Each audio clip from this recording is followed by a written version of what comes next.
This is Lisa from the Cherry on Top and Creative Design Studio, working at Design Bundles.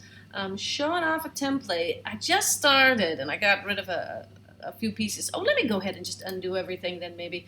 And then you can see I thought, well, let me just make a video and show everybody how to. I was just going to make a paper. Like, this is a template. It's designed for scrapbooking, and what you can do is you could go and you can put photos in all of these little photo spots here. But I thought, ooh, it might also make a really cool design paper. So I'll just take you through the process with me and we'll see how it goes. So I wanted to delete this special area thing that I had there. And then I'm going to go ahead and get another one of these squares there so that it'll look like a cool paper. So I'm going to take those two. I'm going to duplicate those so that I can just fill in the space with the same thing. So you saw how I did that, right? Super easy. And then what I want to do, I'm going to put that guy back. I'm going to select all the layers. This is really important, actually, this part. And I'm going to clear the layer styles, because when you merge, which is what I plan on doing, when you go to merge layers, you cannot have shadows and effects and stuff like that.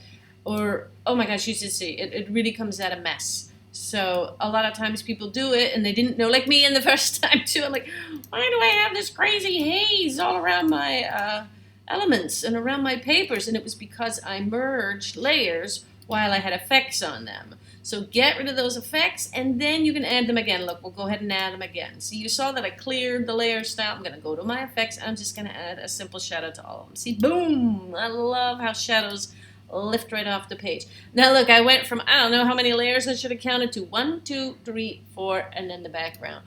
5 layers, that's it. So it'll go really fast. I thought maybe a wood background. Oh, actually a wood background might, yeah, oh yeah, that's what I was thinking. Might look really cool there. A wood background. I love this purple. I'm working with some crazy papers. I thought, oh, I'd really like to do something kind of modern and hip and cool looking.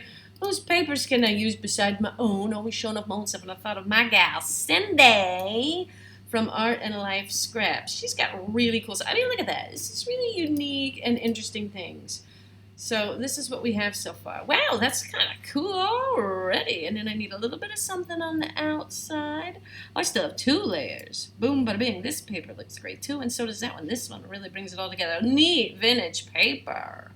All right. And then we'll put that one there. Actually, I might want that one on the bottom layer. We'll see. And then this one has a lot of the same colors, all this purples and blues and blacks. It's neat. But what we can do is we can play around with it and see. I find that incredibly busy looking. I don't know. My brain sometimes can't wrap around that. Let's see why that is not working so well. And then we have to recrop it, right click, and create the clipping mask, and it's still not working. I don't know what is going on. This is supposed to be here. Oh my goodness gracious. Sorry, it's usually a much smoother process. Create a clipping mask. I think we might have even lost a layer. I don't know. Okay, let's undo and see what the heck happened. Where did we start messing up? Okay, here things were looking good. All right, and then I just wanted to bounce 2 around. But okay, we could stop there. You know, sometimes when things look insanely busy, all you need to do is add a solid paper or a more solid paper. I'm going to get rid of the wood and see what this looks like there and see what I mean? That looks kind of cool.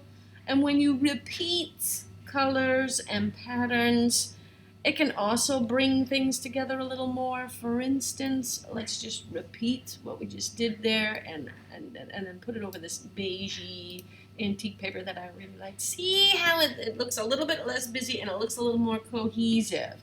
But there you go. I thought it would be neat to show off a way how you could use it for something beside a template.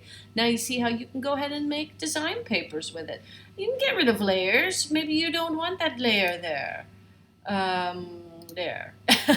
Maybe you don't want that layer there. Maybe you just want this nice little boxy layer. Or maybe the other way around. Maybe you like all those layers, but my goodness gracious, woman, what are you thinking with all those other extra layers?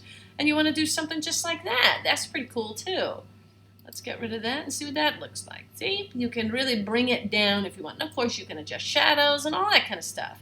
But I thought it would be pretty neat to show off how you could use digital scrapbooking templates to design papers as well. Thanks so much for checking out the Cherry and Creative Design Studio. Happy designing!